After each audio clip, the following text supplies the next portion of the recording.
Les autorités administratives, politiques et sécuritaires font de la lutte contre l'insécurité dans la région du Foulon une priorité. La 4e session ordinaire du Conseil régional a été essentiellement consacrée à la question de l'insécurité. Le président du Conseil régional a invité les populations à renforcer leur collaboration avec les forces de l'ordre. Une collaboration qui passe par la dénonciation de la présence d'individus suspects et des faits inhabituels.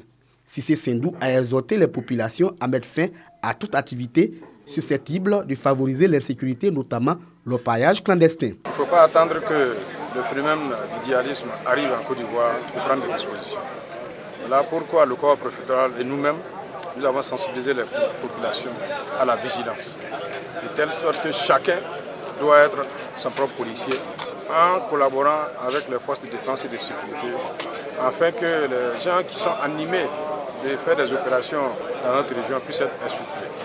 Les leaders de communautés, de jeunesse et de femmes, les guides religieux et les chefs traditionnels se sont engagés à mener la sensibilisation. En tant que transporteur, quand tu viens, tu es un étranger, moi je te pose des questions. Je te demande d'abord. Si je n'ai pas eu de réponse juste, je fais appel à la police ou bien à la gendarmerie. La région du Foulon partage des frontières avec le Mali et la Guinée. En impliquant les populations dans la lutte contre l'insécurité, le Conseil régional veut pallier à toute éventualité.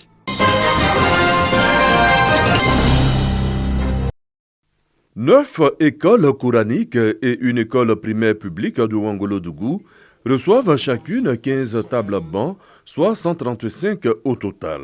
Le don est du député de la localité, Traoré Drissa. Il s'agit pour lui de contribuer au bien-être des apprenants. Il faut se battre pour qu'ensemble la population puisse sentir les efforts du chef de l'État. C'est pourquoi nous nous battons dans la mesure de nos possibilités pour trouver des voies et moyens. Et ça a commencé aussi par l'école. Une action saluée par les autorités locales mobilisées pour la circonstance. Plusieurs écoles avaient un manque criard de bancs et ce don-là vient nous soulager un tant soit peu. Une remise de tables bancs, des vélos moteurs, de prise en charge pour les enfants démunis qui sont dans nos écoles primaires, dans nos établissements secondaires. Je voudrais vraiment lui dire un grand merci. Après la remise de dons, une rencontre avec les forces vives du département a permis aux députés de faire le bilan de l'année 2019 au sein du Parlement à Abidjan. Les lois votées ont été expliquées aux populations pour leur permettre d'être informés sur la vie de la nation. Le député Traoré Drissa a saisi l'occasion pour sensibiliser sur des notions de paix et de cohésion en année électorale.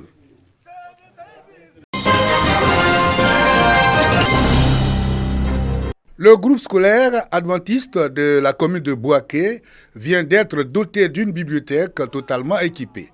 Cette bibliothèque, dont de l'ONG Ntadé, va permettre aux écoliers de cet établissement de relever leur niveau en matière de culture et de lecture.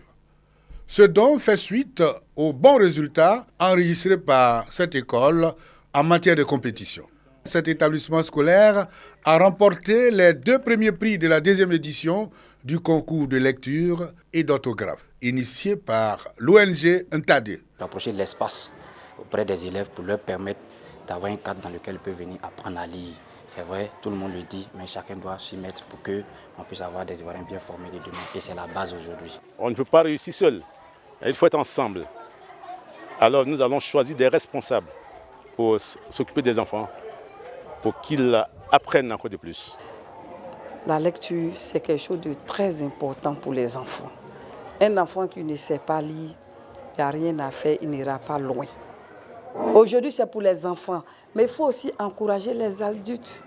Même quand on est âgé, on peut faire des cours du soir pour apprendre le minimum en lecture. L'ONG Ntadé, qui signifie en malinké « Mon enfant », est une organisation qui vise à promouvoir l'excellence et le civisme en milieu scolaire. La femme rurale de Tabagne se rend au champ. Ensuite, elle y revient avec ses produits. Pour la commercialisation, enfin, la femme de Tabagne, belle et heureuse de profiter du fruit de son travail. C'est par cette image que les membres de l'ONG Adia Tchan en langue bron, le jour s'est levé, sont venus dire merci au gouvernement et à la République populaire de Chine pour le don matériel agricole et de semences. Notre objectif principal est de lutter contre la pauvreté féminine en milieu rural par la formation et la mise en œuvre d'activités génératrices de revenus. Pour ces grands gestes pleins de bonté et d'humanisme, la femme du monde rural des villages de la sous-préfecture de Tabagne, par ma voix, vous dit merci. D'une valeur d'environ 12 millions de francs CFA, ces équipements sont composés entre autres de tricycles, d'arrosoirs, de produits phytosanitaires, de brouettes et de semences. Nous souhaitons à travers ce projet que les femmes rurales bénéficiaires puissent mieux se prendre en charge dans la production agricole et contribuer davantage au développement socio-économique. Cette action qui s'inscrit dans le cadre du programme social du gouvernement vise à lutter contre l'extrême pauvreté des femmes issues du milieu rural. Le groupement Adjati a été retenu pour son sérieux et pour son dynamisme. Je voudrais vous encourager à continuer dans cette voie parce que c'est seulement le travail qui paye. Vous venez de recevoir un appui inestimable pour vos activités. Je souhaiterais en retour que vous en fassiez un très bon usage. À travers ce don, la Chine entend accompagner le gouvernement dans son programme social pour la paix et la cohésion en Côte d'Ivoire. 1 million de francs CFA a été offert par la ministre Mariatou Koné.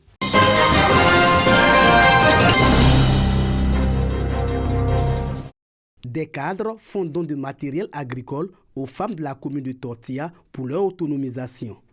Au centre de santé, ils ont apporté leur soutien aux malades, aux nouvelles mamans et au personnel soignant. Nous avons la visite des sœurs qui sont venues visiter l'hôpital et donner du baume au cœur à nos mamans qui ont accouché, voir également les malades. Une visite des locaux a permis de connaître les réalités du centre de santé. Tortilla, ancienne localité diamantifère dans la région du Hambol, connaît d'énormes difficultés pour amorcer son développement après la fermeture des sites. Pour redonner vie à la commune et surtout rassembler les filles et fils autour de l'essor de Tortilla, ces cadres prônent le pardon, la cohésion sociale et le vivre ensemble. Moi, je demande la cohésion entre les cadres de Tortilla. C'est surtout ce côté, la cohésion, la paix, l'amour de ce village-là, pour que le village puisse aller devant. La démarche de ces cadres a le soutien des populations. Le sport, facteur de cohésion, de rassemblement et de vivre ensemble, a permis aux cadres de lancer officiellement la promotion de la cohésion sociale dans la commune de Tortilla.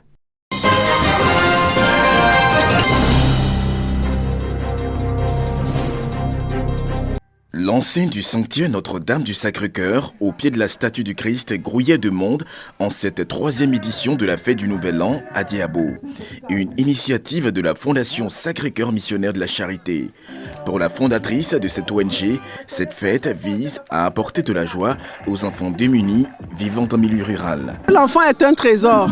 Si nous voulons que la succession soit assurée, que nos pays continuent de se développer, il faut prendre en main l'éducation, la formation et l'encadrement des enfants pour leur inculquer des valeurs. Une action saluée par les autorités locales présentes pour soutenir ces 500 enfants en provenance des localités d'Adiekro, Bodokro, Botro et Languibonou. C'est une sœur qui a le cœur ouvert, c'est une sœur qui a le sens du partage, c'est une sœur qui aime les enfants. Et c'est pour ça qu'en ce jour béni, elle a bien voulu nous associer à cette manifestation. Sketch, concours de danse, prestations d'artistes et distribution de cadeaux ont meublé le programme de cette 3e édition de la fête du Nouvel An. Créée en 2005, la Fondation Sacré-Cœur Missionnaire de la Charité porte assistance aux personnes démunies, jeunes, femmes et enfants, et veille à la promotion du respect de la dignité humaine et de la paix.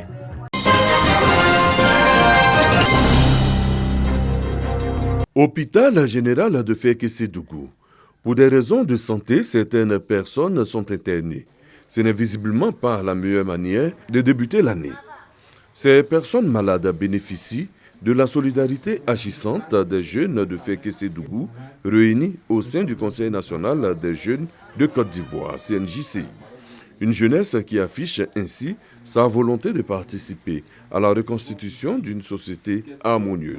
Nous venons à travers cette action montrer que nous avons et nous sommes responsables aux yeux des élus, aux yeux de la population de façon générale. Alors j'appelle l'ensemble de la jeunesse à œuvrer pour une solidarité envers son prochain. Comme on le dit chez nous, soutenons-nous vivants. Un geste salué et soutenu par les autorités de la région du Tchologo. Chacun de nous sait que ces jeunes ont aussi des problèmes. Mais s'ils ont accepté de mettre un peu de ce qu'ils ont ensemble pour venir soutenir les malades, nos parents, des hommes comme nous, on ne pourrait que les encourager. Et je pense que c'est déjà un bon esprit pour une jeunesse qui veut aller de l'avant. La solidarité, la fraternité, ce sont ces qualités humaines qui nous manquent aujourd'hui. D'autres actions seront menées par la représentation départementale du Conseil national des jeunes de Côte d'Ivoire. L'objectif restera le même, redonner le sourire et surtout redorer le blason de la jeunesse parfois décriée pour des actes liés à la manipulation politicienne.